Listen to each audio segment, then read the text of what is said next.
Trataré de hablar de el satiricón de Petronio. Hay dos cosas que tenemos que aclarar. Primero, el nombre, satiricón. En torno a satiricón y sátira hay muchos problemas.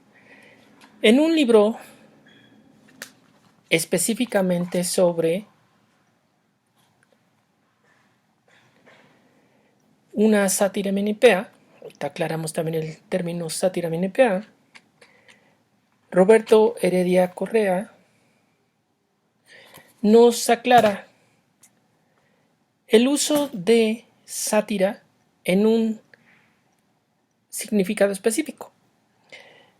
No es solamente el satur, de latín, lleno, harto, sino el uso, pues ya en el lenguaje cotidiano, como por ejemplo en Lanx Satura o en Lex Per Saturam.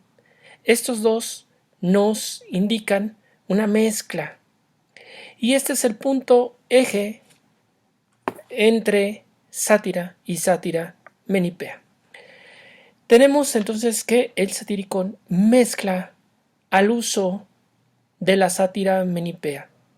Mezcla géneros igual que lo que corresponde a una sátira menipea. Esta mezcla de géneros se refiere a la mezcla de prosa y verso. En latín había una mezcla muy variada, pero aquí es totalmente obvia.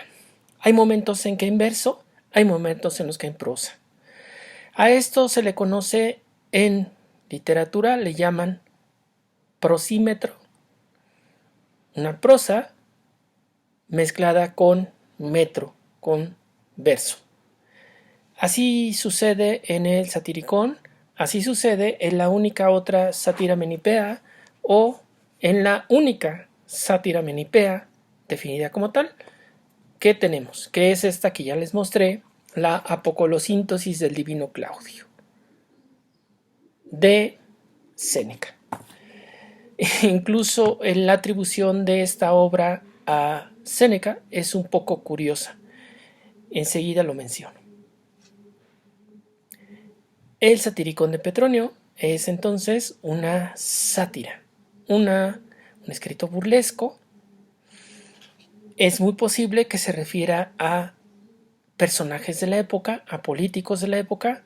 Sin embargo, hasta el momento no se ha podido demostrar a quiénes específicamente, aunque lo más común es que se atribuya a que fue escrita en la época de Nerón. Entonces es probable que se mencione a personajes de la época de Nerón. De esta sátira conservamos pocos fragmentos, no conservamos pues el libro completo. Tiene una característica interesante que es que los personajes que aparecen en estos fragmentos coinciden. Es decir, parece que no son varias sátiras, como proponía algún filólogo, sino que es una misma historia que se sigue a lo largo pues de toda lo que se habría escrito. El otro punto es el autor, Petronio. Petronio es el nombre del autor que aparece en los manuscritos, sin embargo, no ha podido ser localizado. Hay muchas conjeturas, no se sabe quién era, porque no hay menciones.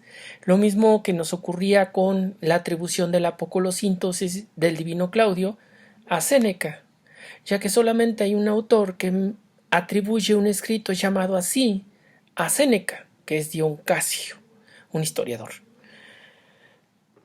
Entonces, tenemos todo este problema.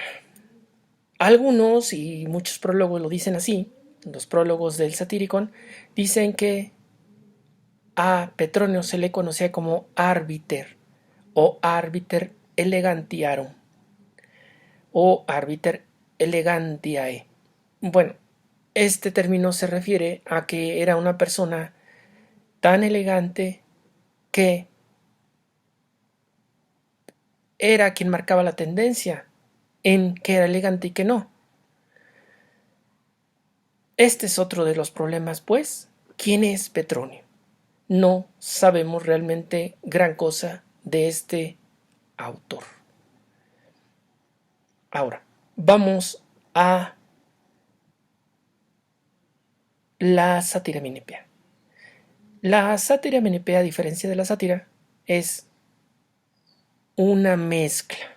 Esto ya lo mencionaba yo, pero vamos a hablar específicamente del término menipea, que se refiere a un filósofo cínico, Menipo de Gádara, y a sátira. La sátira en Roma fue naturalizada o creada por Ennio, a quien ya mencioné en otro video. Entonces tenemos todo este problema en torno a esta obra. La apocolosíntesis del divino Claudio de Séneca se refiere a coloquinte, que es calabaza, de manera que la traducción del término apocolosíntesis sería calabacización del divino Claudio. Y Claudio es el emperador. Tratando de traducirlo al español, sería la calabacización, coloquinte, decíamos es calabaza, del divino Claudio. Alguien, como ahora decimos burro, tonto, se le llamaba calabaza. Por lo tanto, la calabacización del divino Claudio se refiere a la inteligencia de este emperador. Es pues una burla, pero está mezclada entre verso y prosa. Así le ocurre al Satiricón de Petronio, decíamos. Tengo aquí varias ediciones del Satiricón, dos específicamente, una de Gredos, la de los puestos de periódicos, traducida por Lizardo Rubio Fernández, y una de la UNAM, bilingüe, traducida por Roberto Heredia Correa, que es el mismo que tradujo la apocolosíntesis, o también tradujo los fragmentos y poemas de Petronio. Lo mismo fue quien hizo este libro que yo mencionaba, de Petronio el Satiricón y algunas digresiones, en donde se explica pues bastante sobre Petronio, sobre la sátira, sátira menipea, en fin. La sátira pues es un fenómeno mucho más grande que solamente Petronio o Séneca. Tenemos libros como este, que es mucho más amplio que la sátira latina, pero se llama La sátira latina, de Marco Antonio Coronel Ramos, editorial Síntesis. Este pues habla de la sátira incluso en el Renacimiento.